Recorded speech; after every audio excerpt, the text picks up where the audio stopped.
Pemirsa, sebuah kapal tugboat yang sedang bersandar di Kabupaten Serang, Banten terbakar hebat akibat percikan api dari mesin las yang menyambar bahan bakar. Butuh waktu 7 jam bagi petugas untuk menjinakkan kobaran api.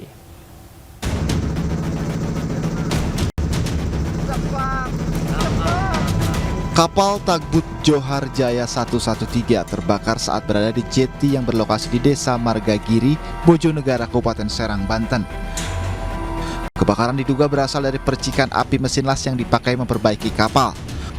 Butuh waktu 7 jam untuk menjinakkan api karena sulit dikendalikan. Akibat peristiwa ini, seluruh badan kapal ludes terbakar. Akibat percikan las listrik. Itu proses kebakaran berapa lama itu? Ada Pemadaman? 7 jam ya, Hampir 7 jam. 9 jaman sampai pendinginan. Tidak ada korban luka maupun jiwa dalam peristiwa ini, sementara total kerugian masih dihitung.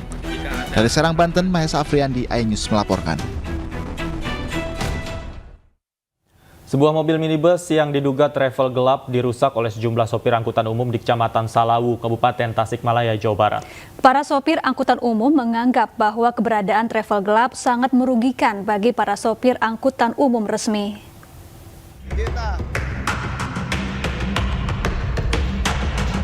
Sebuah mobil minibus yang diduga travel gelap dirusak oleh sejumlah sopir angkutan umum di Kecamatan Salawu, Kabupaten Tasikmalaya, Jawa Barat. Selain itu, para sopir juga melakukan sweeping terhadap travel gelap yang tidak memiliki izin trayek. Para sopir angkutan umum menganggap bahwa keberadaan travel gelap sangat merugikan bagi para sopir angkutan umum resmi. Aksi balasan juga dilakukan oleh para sopir travel yang juga melakukan sweeping terhadap mobil angkutan umum yang melintas di daerah Simpang 3 Warupetai, Kecamatan Salawu. Perselisihan antara plat kuning dan plat hitam hingga terjadi pengerusakan dipicu salah paham. Jadi memang benar beberapa hari yang lalu terjadi perselisihan paham antara plat kuning dengan plat hitam. Jadi ada perusakan karena itu kesalahpahaman tersebut. Kedua belah pihak akan dipertemukan di kantor Dinas Perhubungan Kabupaten Tasikmalaya guna mediasi.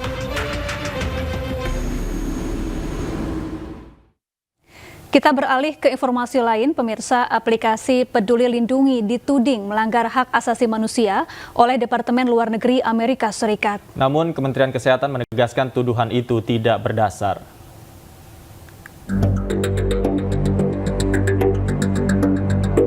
Aplikasi Peduli Lindungi dituding melanggar hak asasi manusia oleh Departemen Luar Negeri Amerika Serikat dalam laporan 20 and 21 Country Reports on Human Rights Practice Jumat kemarin. Aplikasi Peduli Lindungi yang digunakan untuk melacak kasus COVID-19 disebut melanggar HAM, terutama terkait dengan privasi data penduduk. Kementerian Kesehatan melalui juru bicaranya Nadia Tarmizi mengatakan tudingan melanggar HAM itu tidak mendasar. Nadia pun mengajak masyarakat agar membaca laporan asli dari US State Department tersebut. Nadia menjelaskan, Peduli Lindungi berfungsi sebagai alat pencegahan pasien COVID-19 dan warga yang berisiko berkeliaran di tempat umum. Menurut Nadia, selama periode 2021 hingga 2022, Peduli Lindungi sudah mencegah lebih dari 3,7 juta orang dengan status merah atau belum vaksin lengkap memasuki ruang publik. Sementara itu, DPR RI berpandangan pemerintah harus menanggapi tuduhan tersebut lantaran merugikan nama baik Indonesia di pentas global. Apalagi Indonesia saat ini tengah serius dalam memutus mata rantai penyebaran COVID-19. Dari Jakarta, tim liputan iNews melaporkan. Bagaimana seharusnya sikap pemerintah terkait tudingan Peduli Lindungi melanggar HAM? Untuk membahasnya sudah bergabung bersama kami anggota Komisi 9 DPR RI, Saleh Daulay. Halo, selamat sore Pak Saleh. Selamat sore. Baik, Pak Saleh, tanggapan DPR seperti apa atas tudingan Peduli Lindungi melanggar HAM? Jadi saya melihat bahwa apa yang disampaikan oleh pemerintah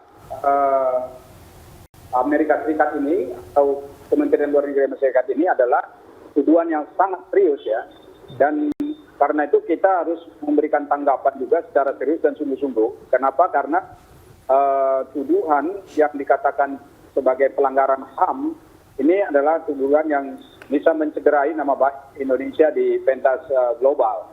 Mengapa bisa mencederai? Karena kita tahu bahwa Indonesia ini kalau urusan demokrasi itu di wilayah Asia ini, saya kira Indonesia termasuk salah satu negara besar saya kira sudah dikagumi dan juga diakui oleh banyak negara.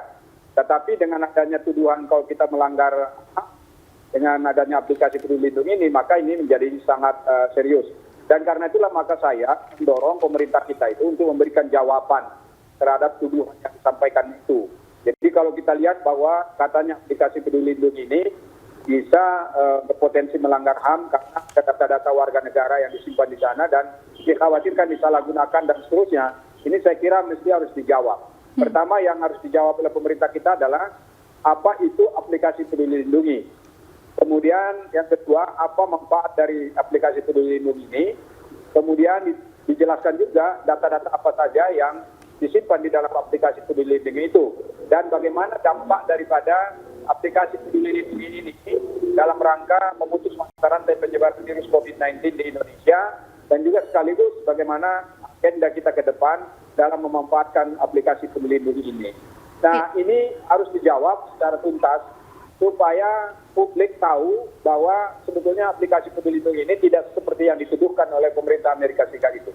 Dalam hal ini tentu kita juga mendesak kepada pemerintah untuk berdiskusi atau memanggil LSM-LSM dalam negeri atau LSM yang ada di Indonesia, yang konon kabarnya mereka selama ini juga sangat serius untuk memprotes adanya aplikasi Peduli Lindungi ini. Bahkan saya dengar mereka juga sudah mengirim surat sebetulnya resmi kepada pemerintah kita untuk menyoal keberadaan daripada aplikasi Peduli Lindungi ini.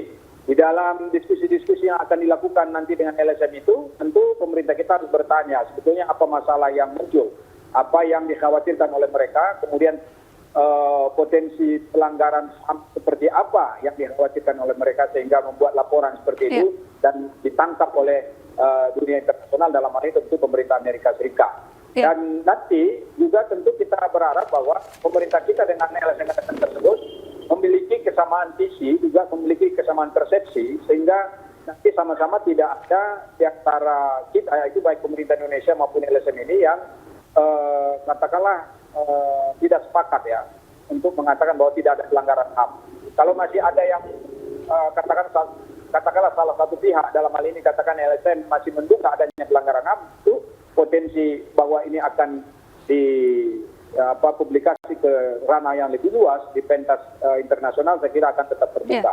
Inilah pentingnya kira komunikasi itu dilakukan oleh pemerintah kita. Iya, kalau berdasarkan pengawasan DPR selama ini bagaimana jaminan keamanan data pribadi warga negara Indonesia pada aplikasi ini sehingga memang benar-benar tidak ada pelanggaran HAM di sini, Pak? Jadi sebetulnya kalau yang kita tahu kan selama ini dari penjelasan yang disampaikan ke DPR bahwa aplikasi Peduli Lindungi ini kan adalah aplikasi untuk tracing, untuk melacak yang terpapar COVID. Jadi katakanlah misalnya orang terlacak dia kena COVID lalu masuk ke dalam sistem aplikasi Peduli Lindungi, orang tersebut akan ketahuan nanti dia bergerak kemana. Jadi mobilitasnya akan bisa diamati, diawasi oleh aplikasi ini. Katakanlah orang yang terpapar itu sudah masuk di dalam sistem ini, lalu nanti dia pergi misalnya makan di restoran atau mengunjungi tempat-tempat keramaian, nanti akan terlacak di sana. Lalu orang-orang yang kontak erat dengan orang tersebut itu bisa juga nanti dipantau apakah nanti orang tersebut terpapar COVID atau tidak. Dan dengan demikian pemerintah bisa mengantisipasi penyebaran dari virus COVID melalui aplikasi ini. Termasuk diantaranya tentu orang-orang yang hendak bepergian melalui penerbangan misalnya pada waktu itu ya, kita ingat semua orang kan dilaporkan ini. Kalau misalnya ternyata aplikasi ini menunjukkan bahwa yang bersangkutan masih statusnya hitam atau di dalam aplikasi Peduli Lindungi hitam, berarti yang orang tersebut kan terpapar COVID dan tidak dibolehkan untuk ikut bepergian atau melakukan perjalanan. Nah ini kan juga bagian daripada antisipasi yang dilakukan oleh pemerintah kita melalui aplikasi Peduli Lindungi. Sejauh ini, kalau ini yang kita lihat, maka aplikasi Peduli Lindungi sebetulnya sangat baik. Tetapi kan potensi pelanggaran HAM yang dimaksud di situ adalah mereka khawatir bahwa data-data yang dihimpun di sana itu, mulai dari daftar nama, kemudian tanggal lahir mungkin, kemudian ada etika, email, kemudian status orang sudah divaksin berapa kali, kemudian apakah sudah pernah kena COVID dan seterusnya, itu yang dikhawatirkan itu terbuka ke publik dan juga tidak ada kerahasiaan di dalamnya. Jadi karena itu kerahasiaan pribadi ini terancam terganggu. Ini yang saya kira yang disebut Baik. oleh pemerintah Amerika itu. Baik, Pak Saleh, artinya ada jaminan bahwa data ini dikelola dengan baik oleh pemerintah, tidak ada kebocoran atau bahkan diserahkan data ini kepada pihak ketiga, tidak ada Pak ya? Nah ini yang mesti dijelaskan oleh pemerintah sebetulnya kepada publik dan juga kepada pihak Amerika Serikat saya kira. Kalau perlu ya pihak Amerika Serikatnya secara khusus dipanggil.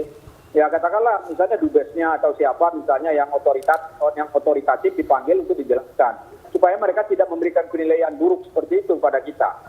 Dan saya kira sejauh ini pemerintah sudah menjawab di media dan mengatakan bahwa tidak ada pelanggaran HAM di sana. Bahkan disebut bahwa aplikasi ini sangat penting dan sangat bantu ya dalam rangka mengantisipasi penyebaran virus COVID. Baik. Tetapi itu tentu tidak bisa hanya disampaikan secara sepihak oleh kita. Tentu ini harus diperdengarkan ke publik, terutama di negara-negara lain ya yang juga ikut mengatasi persoalan pelanggaran hak asasi manusia. Baik. Saya kira ini isu yang penting sekali untuk diselesaikan.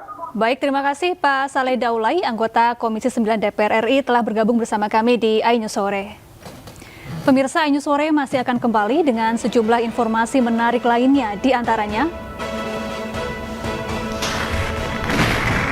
puluhan rumah warga rusak akibat ledakan petasan yang sedang dimusnahkan polisi di Bangkalan, Jawa Timur.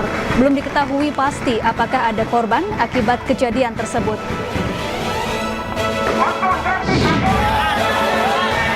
Sebuah rumah yang berada di Jalan Ampera 3 Pademangan, Jakarta Utara dilalap si jago merah. Warga yang panik sempat saling dorong hingga nyaris baku hantam. Informasi selengkapnya usai jeda, tetaplah di iNews Sore.